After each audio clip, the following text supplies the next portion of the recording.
Sumali kami sa grupong to dahil nakakita sa amin na matatalo natin si Captain. Ano nangyari? Wala! Ilang paso niyo tayo, mas lalo ka na. Nagsisimula pa na ako. Marami pa ako nakahandang plano laban sa kanya. Sa bawat taong nasasaktan, sa bawat taong napapatay natin, natutulog natin si Captain Barbel. Sa bawat taong hindi niya naililigtas. Wala akong pakialam sa mga taong yun. Si Captain Barbel ang gusto kong talunin. Ngayon, kung hindi mo kaya gawa ng paraan yun, bali wala lang ang pagsama namin sa puwerasang to. Basta ako, ang kalaban ni Barbel, kakampi ko. Kaya kung may plano ka pa, andito lang ako. Alis na nga dito. Saan ka pupunta? Sumali ako dito para kumita ng pera, hindi para pumatay. Hindi ako makapaniwala. Nasa katawan mo ang tanging nalalabing piraso ng babaeng minahal ko. Kaya huwag kang susuko, Althea. Hindi ka pwedeng mamatay. Doc! Tulong, Doc! Althea, huwag kang bibitaw. Tumigil ko kung puso mo.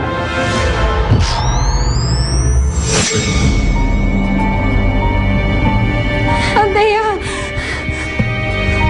Doc!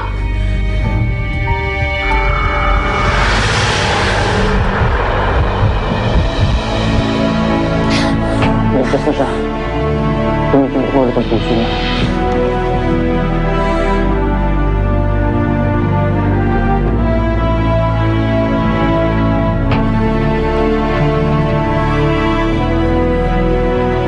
Nagkasensya siya, Doc.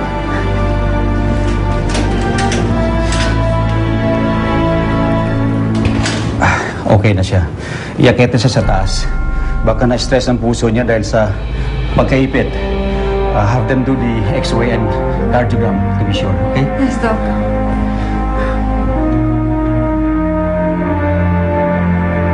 Captain Barbel, sandali. Yung mga batang kasama nila mo dito, okay lang ba sila? Mukhang ligtas naman sila. Salamat kasi yung babaeng dinala mo dito, teacher kasi ng kapitbahay namin yun eh. Nag-aalala ako kung ano nangyari dun sa bata na si Lelay. Huwag kang mag-alala. Sigurado ko ligtas siya. Salamat. Salamat talaga. Salamat din. Dahil sa'yo,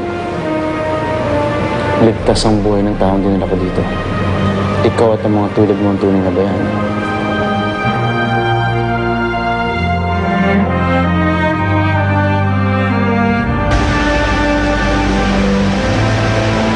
Gusto ko kayong i-congratulate lahat sa performance nyo kanina. Pero nakatakas pa rin ang mga kalaban. Hindi sana lahat sila makakatakas Kung mas coordinated yung galaw natin. At tama si Blade. Kailangan niya pa ng training. Uy, pero aminin niyo, winner pa rin tayo. Huwag niyong kakalimutan ang tunay na dahilan kung ba't kayo lahat nandito. Dahilan? Exposure. Excitement. aksyon at laban.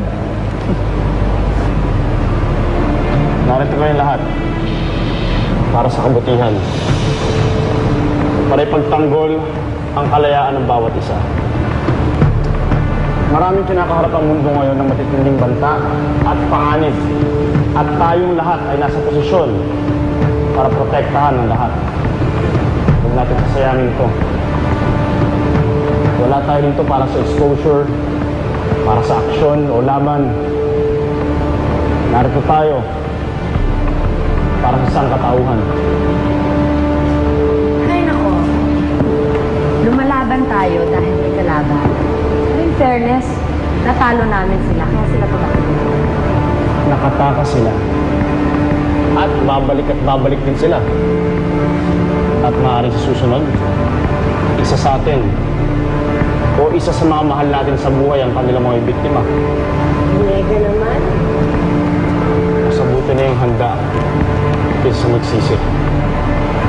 Kaya sa mga susunod na training sessions ninyo, kailangan nyo pambutihin.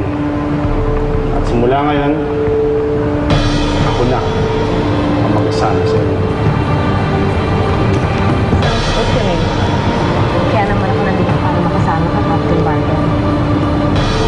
Seryoso ako. Seryoso rin ako.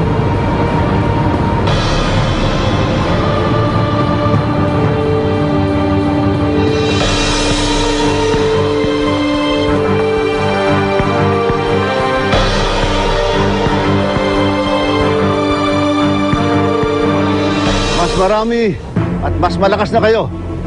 Lalo pat sama-sama kayo. At ang mamumuno sa inyo, si Captain Barbel.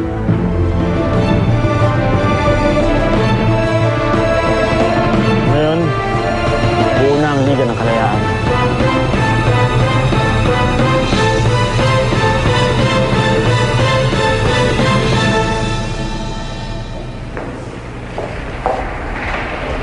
Ano bang problema mo? Kanina ka pa.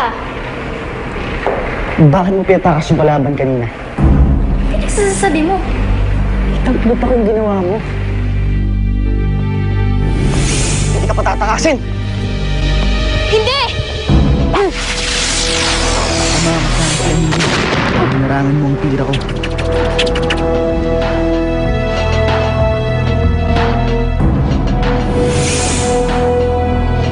Siguro, kakampi ka ng mga kalaban.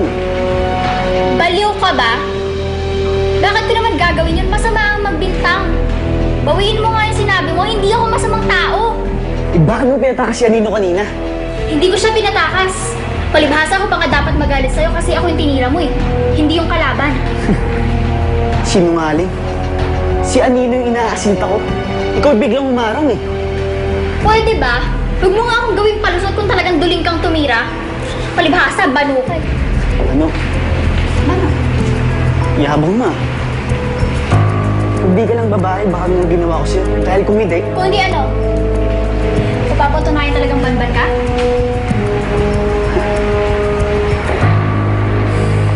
gusto mo talaga makita yung galing ko eh. Bibigyan kita.